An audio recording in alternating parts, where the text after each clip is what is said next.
We good? All right. Good morning, everybody. I'm Sheriff Darren Balaam, and thank you for joining me for another series of Did You Know?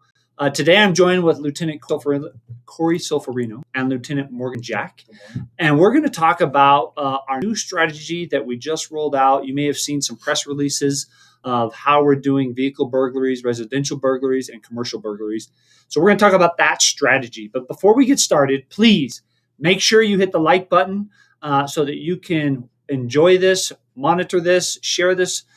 So we're going to jump right into it. So Lieutenant Corey Solferino, so that everybody knows, is over our Northern Nevada Regional Intelligence Center. It is the hub of the region for sharing intelligence. We have our analysts in there, and we're going to talk more about how those analysts are part of what's called the police stratified model, or stratified policing model. And then Lieutenant Morgan Jack is in patrol. So thank you for joining me today, gentlemen. Thank you, Sheriff. I appreciate it. So about in 2019, this office for several years now has sent individuals to the Southern Police Institute at the University of Louisville, back east. And so in 2019, we sent two back there. And when they came back, they had this strategy. And they brought it forward and wanted to talk about how would we implement this strategy in patrol. And it really relates to patrol investigations and our intelligence center. And so it's a crime analyst is an integral part of that, along with our investigative side, along with our patrol side. And it's what is the foundation for evidence-based policing best practices. And we actually reached out last year during COVID, and we brought in two doctors, Dr. Rachel and Roberto Santos from back east. And they came out several times, and we still talk to them almost on a regular basis. Weekly. And they have helped us not only train all of our deputy sheriffs, supervisors, our analysts, our investigators about this model and how their role plays in reducing crime and keeping our community, keeping you safe. And so you may have seen 2 weeks ago, we sent out a press release that we were going to stop online reporting of basically burglaries for commercial, residential, and vehicle. And instead of you, if you were a victim and having to report that online, we were going to send a patrol deputy out there. And so Lieutenant Corey, actually, I'm going to jump in with you. Lieutenant Morgan Jack, why is that important? Because that was one question I've gotten asked is, why do we want to go out there? So part of this process is we need quality data. So what we really want is one of our professionals to go out there and assess the situation. They can ask the right questions. They can see it in the light of their training and experience and maybe recognize things that the citizen doesn't even recognize themselves. So we get a better report. It gives us a chance to collect critical evidence that may be left on scene. And additionally, we can conduct a canvass in the neighborhood to identify potential witnesses, other victims, and it gives us an opportunity also to inform the neighborhood of what's going on there. So, and again, the one thing we really, all of us like, because both Lieutenant Jack and Lieutenant Solferino and myself, we all went back to the Southern Police Institute. They went back and learned about stratified. That was not there when I went. But it really goes back to not only that intelligence and evidence-based, but it's community policing. Lieutenant Jack, you just hit on it, right?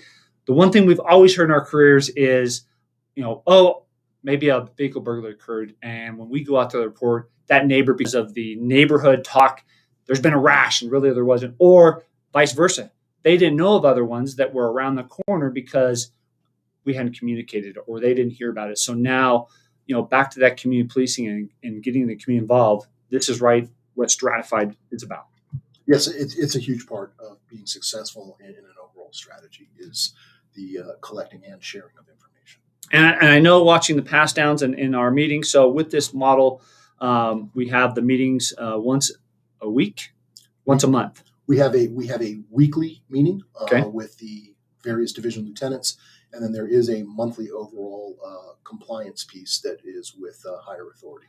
And so in there, on the pass down that we've seen, the one thing I think we've really learned from canvassing is with technology to our advantage. A lot of people have that technology, and we won't name the names, that have surveillance. Correct. So again, it's a vital piece that we may have been missing with online reports. Yes, that's correct. And we have developed some wonderful intelligence in a number of burglary cases. And associated with some of those companies, they also have their own social network set up. So it gives us an additional opportunity to share information with the community, with that specific community. Awesome. So patrol response, and then Intelligence piece. So Sure. talk about the analyst. What is the key role with our intelligence center when it comes to the stratified policing model and gathering that intel and then actually analyzing? I think Sheriff, Morgan hit the nail right on the head with a lot of that stuff. And the fact that we're going out to the community now to solicit these crimes versus the online reporting is for that data piece, that data collection. And it's that streamlining communication and conduit with patrol, with investigations, with intelligence, and with the crime lab. So if we go out there, if you do an online report, we don't know if there's potentially fingerprints or DNA left at the scene that we can collect, and we can prioritize that with the crime lab. And also with the advent of a lot of these home surveillance systems, by that simple piece of just canvassing, we didn't get that with the online piece. So we can go out, we can possibly get suspect descriptions, we can get video from other neighborhood, either ring devices, nests, things like that, and get that mobilization of crime, because there's a lot of times where people just don't want to jump through the hoops of reporting that crime. So we're hoping that with that community outreach piece, that we'll get a true representation demographic of some of the crimes that we perhaps weren't capturing before because they sent it out on a group neighborhood app, or we're just talking about it within their small knit community without ever formalizing it with a crime report. And then so an analyst, prepares that. And then if there's an investigative part and it rolls over to detectives, right, they'll do the follow-up. But then for patrol, right, because again, in the community, some people may think we have, 30, 40 deputy sheriffs on patrol when really we have 10 to 15 at a good time. And so when the analysts are able to analyze where we have what we call crime trends or hotspots, what does that mean for patrol and the community when we have those? So this is a critical element of this, is the intelligence or evidence-led policing model allows us to, me, the watch commander, to dedicate resources where they're needed. It's much more effective than old school theories like preventative patrol, which we now know isn't effective. So, for example, if I see a number of burglaries popping up in a neighborhood, I have the authority to adjust my shift, my team, and my staffing to focus on that specific thing. And so it makes us both more efficient in our use and more effective in terms of reducing crime. So again, a lot of things there. And the one good thing is right, we get to move our patrol deputies. And for those that may not preventive policing, right, that's us driving around. If for those that follow law enforcement, we call them beats. And so when we were in patrol, you went out to your beat and you drove around and you responded to calls, you engaged the community, but you were in that area, that beat. So now, right, a hotspot, analysts will get that information, and that's where we're asking the community. Again, we knew the online reporting. We had to do that during the recession when we had to cut 20 plus positions. We just didn't have the personnel to respond to all those. And unfortunately, during the recession, like everybody felt that back in 2008, that was one of the consequences of that. And we knew as we've watched and you guys came back and started putting this model together, we were missing that vital information. So if you're a victim out there, the one thing I would absolutely encourage you to do is please report it. Even if you left your car unlocked, which we see a lot of times, and it's just changed, it was taken out, please report that. Because if we don't know that vehicle burglaries or a residential burglary, maybe nothing was stolen, but somebody broke a window and it looks like they may have gone in your house or tried to get in your house.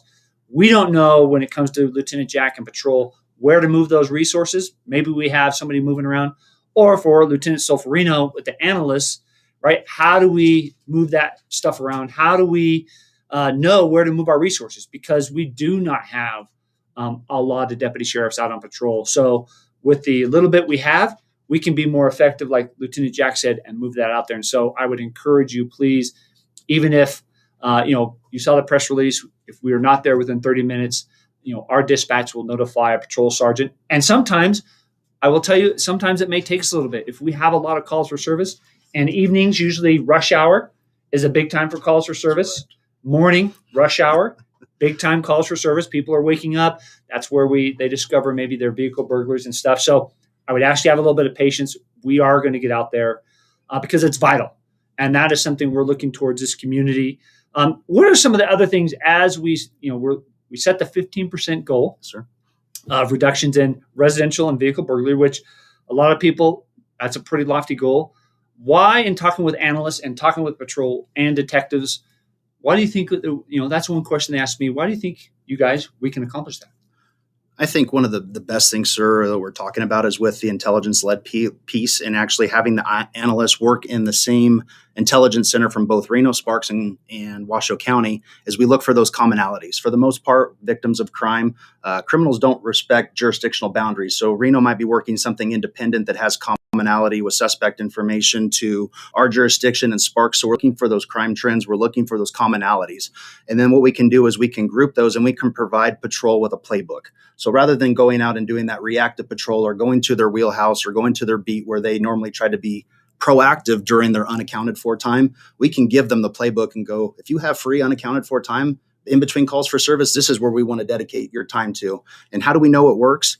We look at averages over a 21-day cycle. And if we have and identify crime trends of patterns of 2, 3, 4 or more, we basically do a saturation effort with patrol detectives and intelligence pieces to make sure that that is exploited from that area, that we don't see any new cases or cause for crime, and we continue to look at different methodologies. So similar to your detention services unit that you've talked about in this meeting before, this is our holistic approach on patrol. We're doing that wraparound services. It's not just crime, report, respond, investigate. We're looking at everything that we could imagine, from lighting issues to calls for service to increased infrastructure around people's properties and looking at their places of vulnerability and working with the community to identify those points of vulnerability.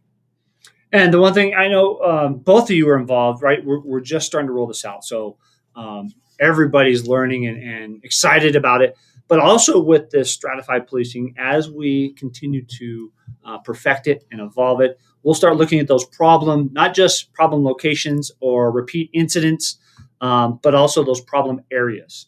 And Morgan, do you want to explain what is a problem area?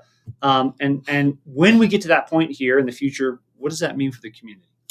So I think calling something a problem area is general broad term. As Lieutenant Solferino explained, is we can have hotspots pop up just about anywhere. There are any number of reasons that crime begins or is persistent in a neighborhood. There could be environmental issues. It could be something particular demographics, or just criminals often see targets of opportunity. So that's part of the analysis piece, is to help us identify what it is that is actually driving the crime in that area, and that allows us to tailor our response to that. Long-term, as Lieutenant Solferino explained, is we're not just looking to suppress crimes, but improve quality of life in neighborhoods. So we're looking at a lot of non-traditional police practices, getting civilian outside agencies to bring in resources, revitalizing parks, and making their neighborhoods a better. So, like, again, for us, an example, and we didn't analyze this, but 7th and Sun Valley, for all of our careers, has been probably the hotspot for accidents. And we've tried everything from sending our traffic unit out there, and those going westbound in the morning. We thought it was the glare, but we would anticipate probably with the new reconstruction of that intersection, right, when it came to accidents, hopefully something like that, an environmental design that we identify. And then, again, we didn't do it there, but as an example of getting with roads and getting with the convenience store and businesses around there, and how do we improve through lighting, through traffic control, and then we can reduce that accident area. And it'll be exciting to see if what they did there reduces our accidents, because that has been our highest accident. So, that's the one thing, again, for the community. When we're addressing this, it's just not crime, though. When we're looking at those long-term, it could be just where we're having a lot of resources come in. It could be animal control. It could be code enforcement. And so that's where you and the community are our eyes and ears. And so as we're doing the vehicle burglaries and we're shooting for this 15% reduction, the more as these deputy sheriffs canvass and make contact, you see everything. You know what's going on in your community. You know what your neighbors drive. You know who belongs in your neighborhood, who may not. Who, if something happened and we go ask you, did you see anything suspicious? You may say, well, I saw, this car that I've never seen before was driving really slow in the middle of the night, and I was going out, didn't think anything of it, and they had no headlights on. Right? Those little things then allow us, through the analysts, through patrol, through our investigative side, to then start putting all those pieces of the puzzles together and answer that. The one thing I will say, because I know we just saw that it's been asked on Facebook Live, is do we have quotas? And the answer is no. We do not have quotas at the Washoe County Sheriff's Office.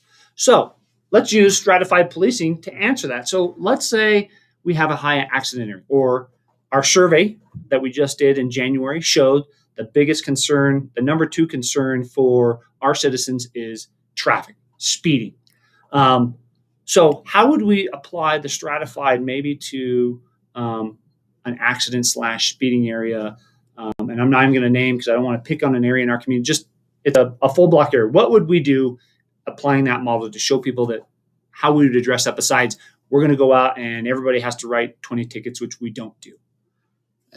And I'll just even go back, sir, to when I was on patrol, and it's that encounter with the citizen out there. We're out there to prevent fatalities. We're out there to prevent accidents. We're out there to enhance motor safety. So it's that enforcement action that goes out there. What's the least intrusive measure that corrects the behavior? So those saturation patrols, whether it's the traffic stop itself, the verbal warning, if it arises to a ticket or an arrest in some cases, it's notifying the public of the issue. So the speeders, I know for a long time, Hidden Valley through Pembroke and Mariloma, that was always a hot spot. Now with the Southeast Connector out there, some people think that's the Autobahn and it's 75 miles an hour. So it's that visual presence and understanding, it may not be very congested, but the ability to stop in time and to react with everything that we have going on in our vehicles these days, with people with texting and phones and radios and how they're insulated.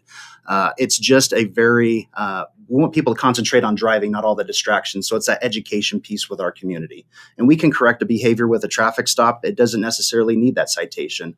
In fact, in my day job currently going on with the legislature out there, they're looking at different measures with traffic enforcement, with quota bills. And to your point, sir, we've never enhanced that quota bill. We've never actually told our officers to go out there and write X amount of tickets per day, but we want them to be visual. We want them to have action with the behavior, because at the end of the day, that behavior saves. And in patrol, sometimes, right, we may apply this because right now, I know we've had some citizens come out in the southwest area in Reno asking, well, hey, we have a lot of speeders. We've gone out. We do the radar trailer. We've sent patrol units out, but then we will, and this is where the stratified would come in, right? We look for those outside resources for roads. And maybe we look at stop signs and recommendations. We can't do that, but with our studies that patrol would do, right? We could go out and say, you know what, our radar trailer has said the speed is 35 and people are going an average of 45 miles an hour. Roads, can you, and does it fit within those requirements of putting speed bumps or stop signs? But then we can reach out to roads, and if it's a county road department, NDOT, or city roads, and say, hey, you may want to come out and do your study. Here's what we've signed. And that's kind of the stratified model. Yes. So, and if I may add, one of the things that I really like about stratified intelligence-led policing is it does get us focused on prolific offenders. So when we get back to, we're not looking at the number of arrests or tickets we can make, but finding the right people, because by targeting prolific offenders, that has been shown to have a long-term impact on the overall crime rate in the community. And I'll let you. So the question, because that study's still good, what is the percentage of crime committed by our prolific offenders? So we're looking at our top 6 offenders committing 60% of crime in our community. So that's what Corey's unit helps us focus on, is identifying those people and targeting them, as opposed to the traditional old school like dragnet of, hey, we got a problem out here. Let's go out and stop a whole bunch of people and see what we find. Exactly. And try to arrest them all, right? And that's not the case. It's those prolific offenders. Right, sir. And to Lieutenant Jack's point, that's exactly it. It's getting that early intervention piece, identifying those people early so we can prevent those crime trends from occurring in the first place. So that's where the intelligence piece is so vital, is identifying those known offenders in those areas, targeting them to prevent further victimization. Yeah, perfect. Well, I want to thank you both for, one, helping develop this program, for all of you out there in our community. If you have any questions when it comes to stratified or anything in our community, you now have Lieutenant Solferino, Lieutenant Morgan Jack, myself. Please reach out to the Sheriff's Office. And again, I can't say it enough, if you become a victim, unfortunately, of any crime, but when it comes to burglaries, residential, commercial vehicle, please, please, please report those to the sheriff's office so that we can gather that information on the patrol side, which goes into our intelligence side, which goes into our investigation side. So even if they don't take anything, but they broke your window in your car, or they kicked your door in, or at your business they broke the window, we need to know about that, because it may be of minor significance as far as damage or nothing stolen for you. It's a traumatic event for you because somebody came into your space. But for us, we can link that through our intelligence piece. And maybe there's more that you didn't know about in our community around your blocks. And so now you will see our resources coming into that area, and we'll be reaching out to you. Because again, you play a pivotal role in this whole piece because you're our eyes and ears out there. You are a force multiplier. So I want to thank you all for joining us. The one thing I'd like to tell you is, if you love golf, I want to talk about something real quick. The Washoe County Honorary Deputy Sheriff's Association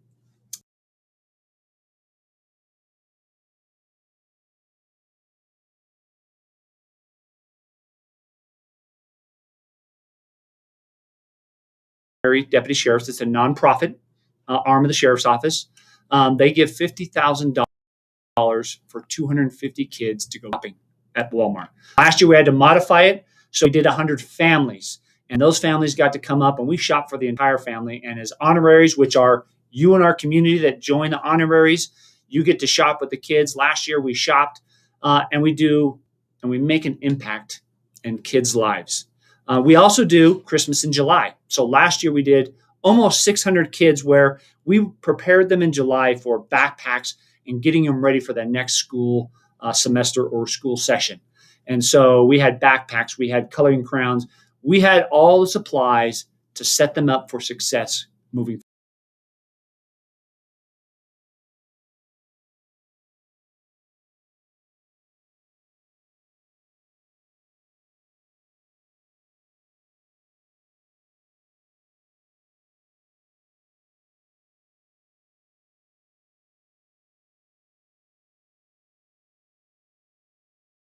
out and help.